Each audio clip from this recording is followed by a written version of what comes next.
Hello everybody, it's TannerFishies here, back again with a new Ninjago video here on the channel. In today's video, we are continuing my Ninjago Hot Take series with Round 5. This is the series of videos where I go ahead and ask you guys, the audience, to submit your Ninjago hot takes, and today we have quite the batch to talk about. So obviously the post in question where I asked you guys to do this was from a week ago. I apologize that this video took so long to put out. I've just been busy with some other stuff on the channel, but I asked you guys to leave some spicy Ninjago hot takes in the comment section of that video, and we had over 1.8 thousand likes and around 1,500 comments, meaning I had to go through 1,500 replies to find the spiciest hot takes, or at least the ones that I thought would be good in a video. Now obviously, with that being said, this video will be containing very controversial and very spicy Ninjago opinions. That's why we refer to them as hot takes, and obviously because we're going to be showcasing real usernames along with these comments, it's probably going to be in your best interest to not go out of your way to harass these people.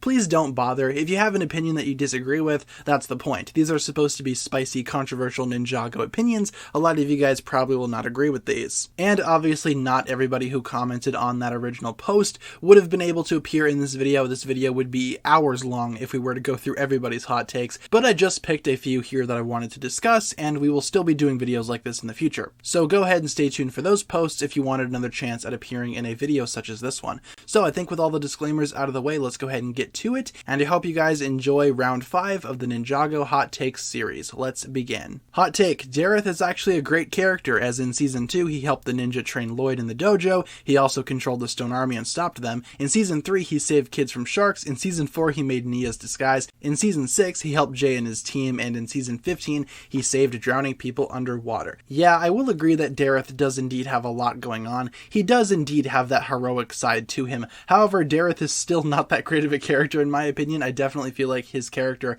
leaves a lot to be desired. I was quite impressed during his appearance in Seabound, however. He actually did manage to save some people, and he wasn't as annoying as I usually expect his character to be, and that's pretty much my biggest issue with Dareth. I just don't find his character all that appealing. To me, he's just rather annoying, and I can't really consider someone like that to be a fantastic character in my own opinion, though I do agree Dareth has done a lot for Ninjago. Hot take: Iron Baron is the most evil villain. He killed several of his own hunters to keep the absence of Oni's secret, and showed no remorse about the deaths of his followers or the deaths of the dragons. Yeah, the Iron Baron truly is a dark character. He does indeed have a very dark presence surrounding him, and his personality is very, like you said, non-remorseful. However, the Iron Baron's writing leaves a little bit to be desired. I felt like he was overshadowed by the bigger threats in Season 9, those of course being Garmadon and Harumi, but obviously the Iron Baron had a lot of potential. I really like his design. I think his personality and motivations are there. It's just the writing kind of was a little weak for the Iron Baron, though I do agree he is one of the most evil villains, like this comment had mentioned. With Seasons 11 to 15, it seems like Nia is getting more focus, but maybe a little too much, since if she's not the main focus ninja, she's still getting more focus than some other ninjas in each season.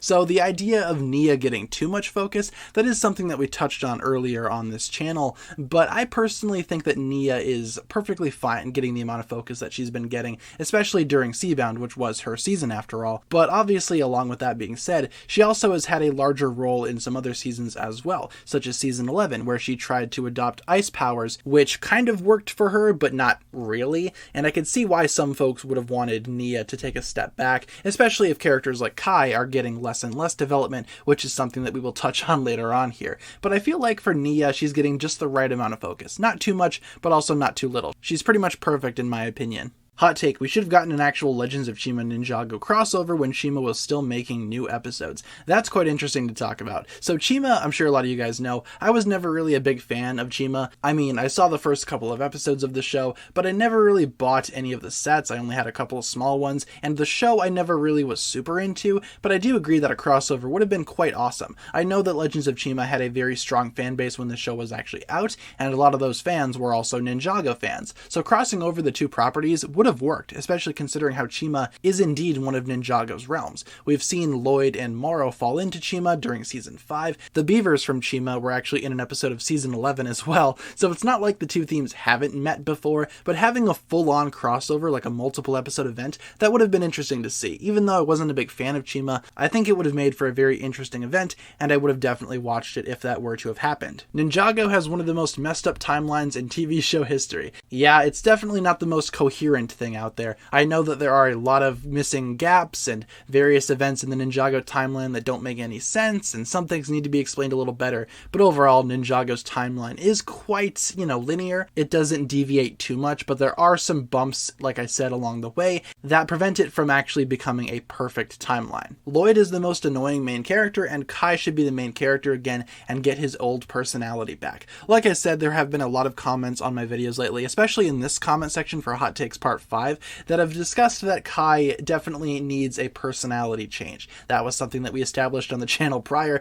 but in terms of Lloyd being an annoying main character, I don't really think so. I mean, I think Lloyd is fine as a primary ninja, if you want to call him that. He's basically the main character of the entire Ninjago story, but other seasons do indeed focus on other ninja. And yes, I do feel like Kai should definitely go back to his older personality instead of trying to, make him the new comic relief of the ninja team. Hot take, Seabound should be season 15. It doesn't really make much sense for a 4-episode thing to be called a special. I mean, the pilots were split into 4 episodes just like season 14. That's a very interesting argument. I usually see people arguing for Seabound to be season 15 based off of what March of the Oni was, and how that's very similar to the Island. Obviously with the Island, it's only 4 episodes, each of 11 minutes, and obviously that creates for a very short runtime, hence why a lot of Ninjago fans refer to it as a special, but March of the Oni was also 4 episodes, but that counts as a season. It's obviously very inconsistent, and the pilots, I don't really consider them to be a season either. It's more like a special in that regard too, so it just kind of depends on what you think. There's definitely been a lot of debate in the Ninjago community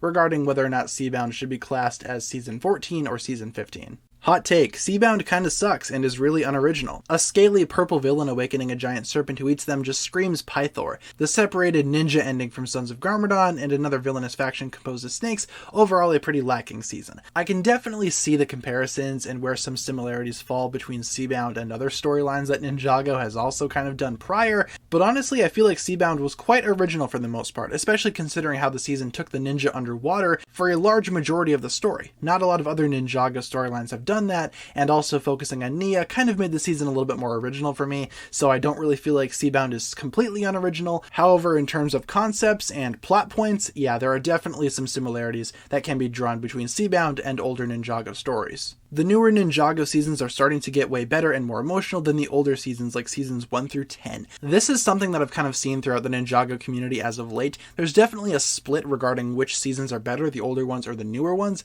and I think right now, following the ending of Seabound, the fan base is kind of split 50-50 on this. I feel like both eras have their high points and both eras have their lower points, but at the end of the day I feel like older Ninjago and new Ninjago are kind of on par with one another, especially in terms of emotional strength and quality. In the newer seasons, some of the writing leaves a little bit to be desired, but I feel like both have a very good grasp of what Ninjago is. Hot take, season 2's finale is one of the most overrated episodes of Ninjago. Yeah, I've definitely seen a lot of this going on in the community, especially as of late. Now, I really like season 2's finale. I really love the final battle. I think for the most part it's a really good fight, very nostalgic for me, but looking back at it, yeah, the animation isn't really all that great, and it's just a series of Lloyd kind of hitting the Overlord back and forth, opposed to something that we would see in newer Ninjago where there's an actual fight going on. I do agree that season 2's finale isn't the best finale ever, but it's one of my favorite battles of all time. I know that there is definitely some criticism towards the final battle overall, but I still really enjoy it. I mean, you can't really fault me too much on that. It's something that I really enjoy about Ninjago, and it's easily one of my favorite things. Kaiju Protocol is a very good episode. It's huge for the Ninjago lore because Wu and Pixel successfully accessed the Departed Realm and brought somebody back, in this case the Preeminent. It was an amazing episode which gave Pixel some focus.